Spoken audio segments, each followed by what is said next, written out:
Praise God. Tunay nga po na napakasarap magpuri sa Panginoon. Pwede mo palapakan po natin ang Panginoon ulit. Alam niyo po, totoo po, mabuti po ang Diyos. 2 days na akong hindi kumakain, nakatayo pa ako sa inyong harapan. Di ba? God is really good, amen? So this time, I'd like to invite everyone to join me in a short prayer. Father, we are coming you in your presence tonight, Lord. Humbling ourselves, Lord. Dalayan po namin. May you speak to us tonight, Lord, as we study your word. Panginoon, gamitin mo po ang iyong servant, Lord, na magsalita sa kalagitnaan namin, Panginoon. Let your word be spoken in our place, Lord. Gabayan mo po ako, Panginoon. Hindi po yung aking preparation, kundi ikaw. Mensahe mo ang lumabas sa gabing ito, Panginoon. And Lord, we just want to glorify your name tonight. We just want to give you everything. This is our prayer. In Jesus' mighty name we pray. Everybody say, come on. Amen. In Jesus' name. This is, my name po is Robert. Robert po, one of the volunteer dito po sa ating church, no? At maganda po yung pag-uusapan natin ngayon.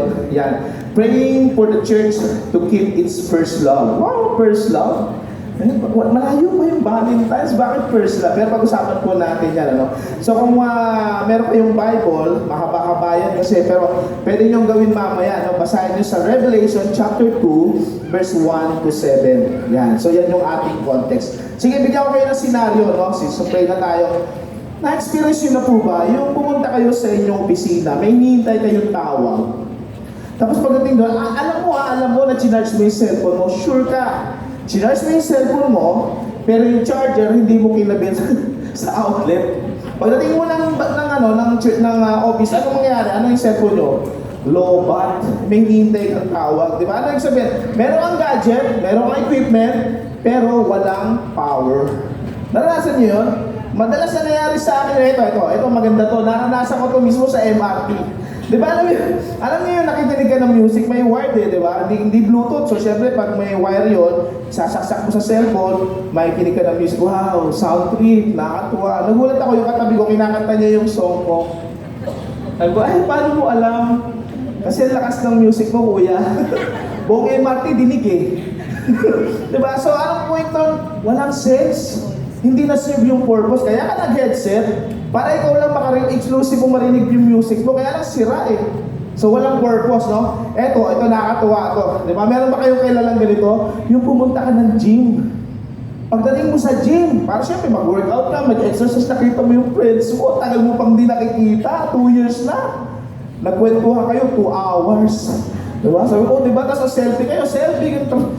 Hindi mo na malayan ng oras. Gutom ka? Uy, nasakit tayo. Tara, di ba? Ang sarap, di ba? Meron kayong engagement, pero di ba, nandun kayo, present, pero wala kayong engagement. Wala, nandun lang kayo. Nag-selfie lang kayo, nandun lang kayo sa loob ng gym, tapos wala nangyari, wala nabawasan sa weight nyo, hindi kayo napagod and all, walang silbi. Ito po kaya, ito madalas nangyayari sa mga family natin.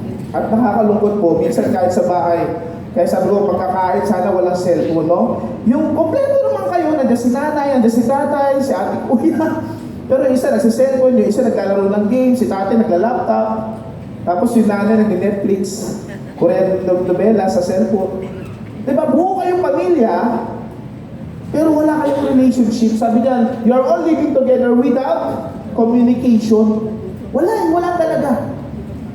Eto, tignan natin dito kung meron dito sa church. Ito gusto ko lang, meron lang po akong suggestion, di ba? Nakakatuwa, yung talagang ang ganda naman ng boses mo, sabay ka naman sa tono, masaya ka naman, pero tingnan natin sa oras.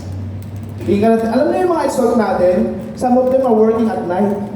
Walang tulog yan, dadiretso ng Saturday dito, magpa-practice. Napapansin ko lang, di ba, pagkatapos ng service natin, may kantahan pa, 2 kanta pa yun, di ba? Yung kating-kating ng umalis, kala mo magsasara yung pure gold. Di ba? Mamadali siya, di ba? Kung wala ka namang D-group na asikasuhin, kung wala ka namang ibang ministry, why not stay? Ang sarap pantahan ng Panginoon, di ba? Ang sarap pantahan ng Panginoon, di ba? Nag-effort yung mga exalt team natin, di ba? Tapos aalis ka, nagmamadali ka, di ba? So ganyan eh, meron kang, sabi nila, ever sang the song perfectly, but your heart was somewhere else. You look engaged, but love got quiet. Bakit ko po sinabi itong mga senaryo na to? Kasi po ito yung kalagayan ng church na pag-uusapan natin ngayon. Pero before that, gusto ko pang bigyan ng background, no? Yung Revelation chapter 2. Ano ba yan? Doon sa Revelation chapter 2, pinag-uusapan po natin yung church ng Ephesus. Sabi nyo nga, Ephesus.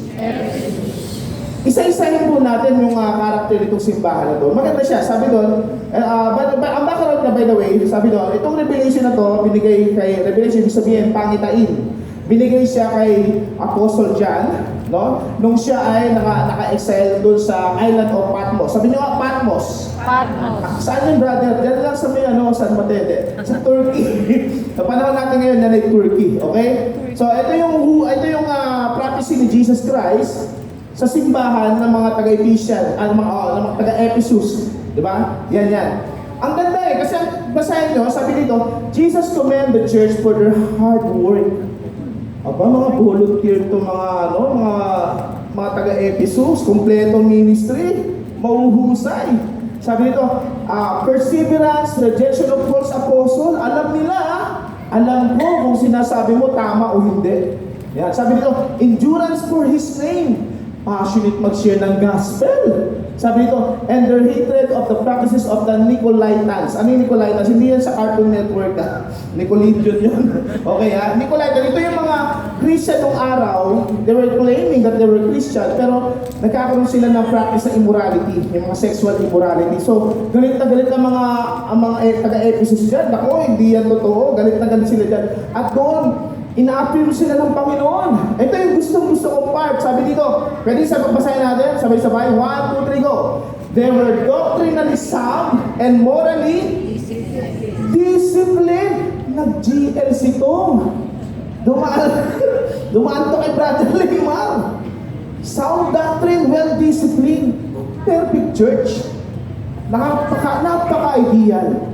Pero alam niyo po sa isang banda, meron pong regret sa Panginoon. Bakit? Sabi niya, Jesus rebukes them for leaving their first love. This refers to a loss of heartfelt devotion, passion for Christ, and love for others. They continue correct action but without genuine love. Alam mo yung sobrang lahat naman ginagawa namin, lahat naman tama. Para CCM Marikina, pero genuine love tayo Okay just want to clear. Di ba lahat maayos? Pero nakalimutan nila yung genuine love, yung first love. Nakakalungkot, no? Dito po sa message nito, dalawa po yung tatandaan natin, okay? Sabi dito, yan. Sabi niya, pray for the church because busyness can hide lost love. Yan po yung una. Madali na matandaan. Pangalawa, pray for the church because prayer is how we return together.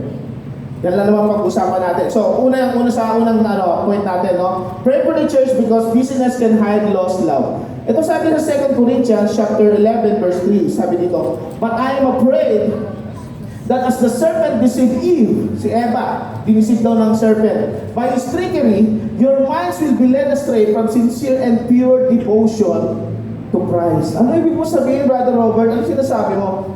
Alam naman ng kaaway na hindi ka napagtagumpayan mo na yung mga vices mo noon. Alam naman niya yan.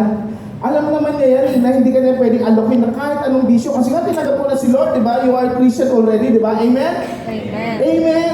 Kaya anong gagawin ng kaaway? Sabi doon, if worldly pleasure don't distract us, sabi doon, busyness will. Don't let anything keep God from being first in your life. Dito po tinitira ang mga Kristiyano po sa ngayon. Diba? Sobrang busy ka kasi you want to become responsible. Gusto mo maging maging good example. I am a Christian father. I am a Christian husband. Lahat gagawin mo, puro katrabaho, puro overtime. Lahat na lang, di ba? Pero nakalimutan mo, Panginoon. And even sa ministry, lahat naman. May kids ministry, may worship, lahat para ka ng omniscient. Para ka ng omnipotent, lahat nandun ka. Pero nakalimutan mo ang Panginoon. Bakit? Kasi sobrang busy po natin. Alam niyo po, sinabi po ng Bible, nagbigay siya ng warning sa church ng Ephesus. Sabi po dito, next natin. Yan. Nakita niyo unang-una yung church ng Ephesus. Sabi ng Panginoon, tatanggalin kita dyan. Yan yung mga sabi dyan, Itong mga churches na to, sabi ito yung tinatawag na lampstand. Sabi nyo nga, lampstand. Lampstand. Ito yung church na nagsisimbolize ng sabi doon, presence of Christ in the church role as a light bearer. Sabi doon, representing its spiritual life and witness.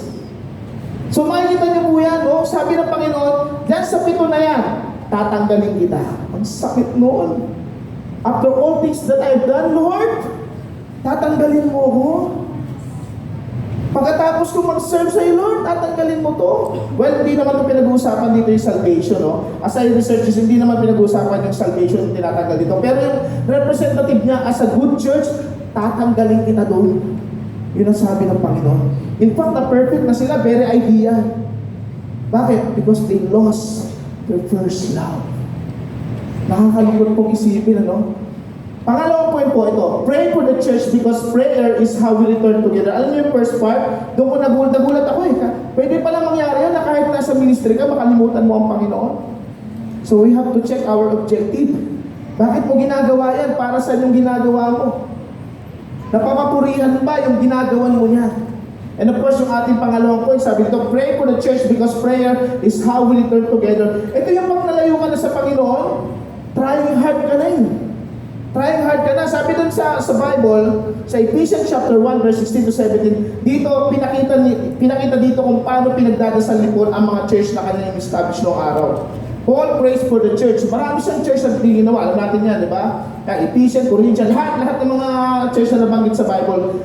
Pinagpipray niya habang pinapersecute siya, habang nakakulong siya. Sa Colossians chapter 1, verse 9, sabi na, we have not stopped praying for you. Sabi doon. Bakit, Brother Robert, kailangan yung prayer? Bakit tayo nandito ngayong gabi? Hindi pa tayo kumakain. Why do we need to spend in prayer? Alam niyo po kung bakit? Pray simpler for higher chance to be, sabihin niyo sa with me, consistent. Ano ulit yan? Ano yung consistent, Brother Robert? Alam niyo po, ito po bilang ako ay consider myself as evangelist, no? Sa pag nagsishare po ako ng gospel, totoo naman madali lang naman mag-share ng gospel. Madali, lalo kung yung sinashare mo, may karamdaman, may pinagdadaanan. Ang dali patanggapin ni Lord, tatanggapin niya si Lord, okay na yun. Pero alam mo, mahirap sa Christian, yung consistency, yung magpatuloy. Sino kung tatanungin ko po ang bawat isa inyo, alam ko meron kayo ikakwento na meron akong kakilala na dati kong kasamaan, wala na. Pag tinanong bakit, kasi nasaktan ako sa church na yan eh. Kasi yung speakers na biyero, hindi ako pinansin sa gate. Kasi ang sakit eh. Kasi ganito ang daming reason. Pinakamahirap yung consistency. May narinig pa ako, mula nung naging Christian ako, nagkaloko-loko yung buhay ko. Abay, totoo naman. Bakit? Target ka ng kaaway. Dati wala siyang pakialam sa'yo. Dati hindi ka niya pinapansin. Maging Christian ka? Ay, teka sandali. Tapos nag-D group ka? Ay, teka lang. Tapos nag-witness ka. Very alarming ka na kay Satan. Huwag ka magtaka kung bakit naghihirap ka ngayon dahil target ka niya. Nagigets nyo? Kaya ang hirap. Remember? Doon sa book of Job, sa Bible, di ba? Sabi doon, when God, nakita niya na righteous si Job, umiksena yung kaaway. Sabi niya, kaya ka lang naman sinusunod yan eh. Binibigay mo lahat. Try mong tanggalin. Sound familiar, right? Gagamitin ko yung boss niyan para yayayain yan every night. Pagkatapos ng office, tignan ko lang. Pag hindi na pa inom yan. Sounds familiar, right? Yung jowa niya, naku, pag inartin ko, sabi, di mo ko mahal, kaya ayaw mong ibigay. Tignan ko lang, pag hindi mag-prenial sex yan. Tignan ko lang. Sounds familiar, right, no? Target po tayo lahat ng kaaway. Kaya mahirap po maging consistent. Kaya nga sinasabi kahit kay Peter Tachi, narinig ko po kay Pastor, sabi niya, Christianity is not hard. It is impossible. Kaya kailangan po natin ng prayer. For some, di ba, nakikita mo, ang dami-dami nagsimula ng ministry. Ngayon, iilan na lang kayo. Makikita mo, parang tayo na lang dito Yung iba, nalalamig. Yung iba, nagiging busy. Yung iba, meron na pang kaaway. Yung iba, ang dami na nangyari. We need to pray as a church. Tatlong bagay po ang kailangan natin gawin. Remember, repent, and do. Can we repeat that? Remember, repent, and do. When we pray, pag pinag-usapan natin yung remember, ano po ibig sabihin yan? Babalik tayo dun sa ano ka. Ano yung pagkatao mo nung hindi mo pa kilala ang Panginoon? Sino ba ako, Lord, nung hindi pa kita kilala? We have to go back on that. At ano po yung repent? Yun, yung mga bagay na, Lord, patawarin mo ako dahil naging busy ako. Patawarin mo ako dahil hindi kita priority. Patawarin mo ako, Panginoon, dahil hindi ikaw yung una ko sa lahat ng bagay sa buhay ko. And of course, we have to go back. Kaya sabi doon, return to first work. Ano yun? Reading the Bible, prayer, worship, and of course, obedience. Tatlong bagay po na napaka-importante, no? Parang basic yan, Brother Robert. Yes! Totoo yan, very basic. Pero alam niyo po, sabi nga, napakinggan ko sa isang pastor, isa sa mga sign na nagbabackslide ng mga Kristyano, yung hindi na ginagawa yung mga bagay na yan. Walang reading of the Word, walang prayer, walang worship. Siyempre, kung wala kang reading of the Word, anong i-obey mo? So, walang obedience. Basic but very important sa ating mga Kristyano. Dapat nating tatandaan. At alam niyo po, isang katibayan ko ngayong gabi, proud na proud po ako, salamat sa Panginoon. Nakita ko po mismo na totoong kumikilos ang Panginoon sa pamamagitan ng panalangin. Meron po akong papakita sa inyo. Sila po yung aming D-group, si Brother Christian Kahayon at si Sismaan Melehor. Nung tinunover sila sa amin, nagulat ako. Sabi ko, Paul, bakit? Kasi natin lang yung mag-asawa ko, Paul eh. Bakit magkaiba ng apelido? So, nag-isip-isip na ako, bakit? So, nalaman ko, di pa pala sila kasal. Alam niyo po, isang kahinaan ko bilang D-group leader, I'll be honest with you, magko-confess ako sa inyo, hindi ko po kayang kalkalin yung mga personal na buhay ng D-group member ko unless nasabihin sa akin. Kung ano man yan, hindi ko tatanungin yan, hindi namin. Kaya sabi ko sa asawa ko, Mahal, paano tayo makaka-minister sa kanila? Wala tayong experience. Ang sabi sa akin ng wife ko, kaya yung mga wife ko, Holy Spirit yan, pakinggan nyo yan. Sabi sa akin ng misis ko, wala kang magagawa dyan. Ang tagal na nilang ginagawa yan bago ka nila nakilala, bago napunta ng CCF yan. Wala kang magagawa yan, but all you have to do is to pray. Pray, pray, and pray. So yun lang ginawa ko, syempre. Misis ko yan eh. Diba? Ako ang hari ng pero siya yung... Sabi nga, ako yung leon sa bahay eh. Pero siya si Samson. So syempre, I obey. Wala kami ginawa kung dito mag-pray. At alam niyo po nangyari, last year, November, tinanong niya kami, Kuya Robert, Ate Rosel, pwede po ba namin kayong kunin dito? Sabi ko, di ba dededicate yung anak niyo? Ay, hindi po yung anak namin, anak na sila eh. Kami po. At para lang natin maintindihan yung kanilang story, I would like to share with their testimony. Pakinggan po natin. I hope may audio po ito. Ako si Marian Melihor Kahayon. Ako po si Christian Kahayon. And part po kami ng discipleship group named Family for Jesus. And nagsasama po kami for almost 9 years now and 8 years po doon being a Comolo partner po. And just recently, like 2 months ago po, kami kinasal. Na-encounter po namin si God through the church and our people. Kasi po, very sound po yung doctrine ng CCF. Hindi po siya katulad ng ibang churches na medyo leading sa prosperity gospel. Before po kami magpakasal is na-convict po kami ng Holy Spirit since naturuan na kami ng group leader namin na magbasa ng Bible. And yun na nga po, kailangan po namin ikasal kasi nagsasama na po kami. Katapos po namin ikasal, kwento ko po muna yung bago kami kinasal. Pag nag-away kami, ang tagal namin talaga magpatid. Days or weeks. Pero nung pagkakasal namin, bilis na magpatawad.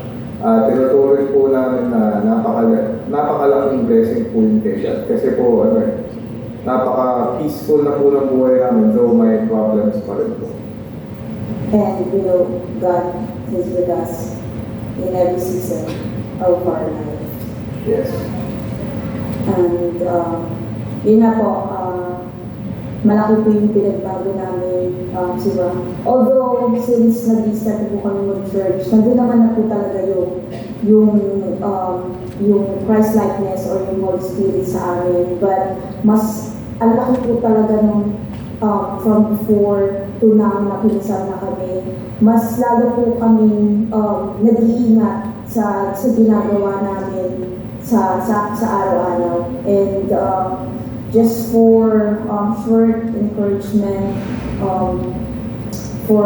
para po sa mga tulad namin na Yes. couples. Join D group, yun po, napakalaking bagay.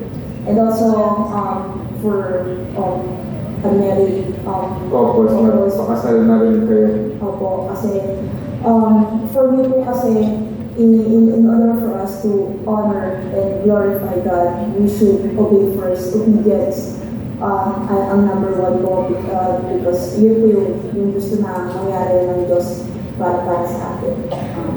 Yun lang po. Maraming salamat po sa inyong lahat and God bless us all. Thank you. Praise God. Sayang lang po dahil paggabi po yung kanilang trabaho kaya hindi po sila nasama ngayon. Pero talagang kumikilos po ang Panginoon sa pamagitan ng panalangin. And lastly po, I'd like to encourage everyone and just to summarize, sabi dito, when love fades, prayer becomes urgent because prayer brings us back to God. Ganyan po kahalaga yung ginagawa natin ngayon. And another thing, gusto kong tandaan natin yung point sa atin, busyness can hide lost love. Point 2, prayer is how we return together. Remember yung tatlo, no? Remember, repent, and do. And let us remember our church and its leader in our prayers that we may all remain in our first love in Christ. Can we close our eyes and let's pray? Father, we thank you. Tunay nga, Panginoon, na Ikaw ang Diyos na sumasagot ng mga panalangin. Thank you, Lord, for allowing us to know tonight na minsan sa dami namin ginagawa, akala namin para pa yun sa'yo. Pero nakakalimutan ka namin. Father, we just want to exalt you, Father. Salamat sa mga reminders mo. Salamat sa pagtuturo mo sa amin. At hayaan mo po kami, Panginoon, na lalo po kami magkaroon ng hungerness sa panalangin. Lalo po namin may bigay namin sa inyo, Panginoon, yun naman ang aming puso through prayers. At hayaan mo kami lumago sa pagbabasa ng iyong salita.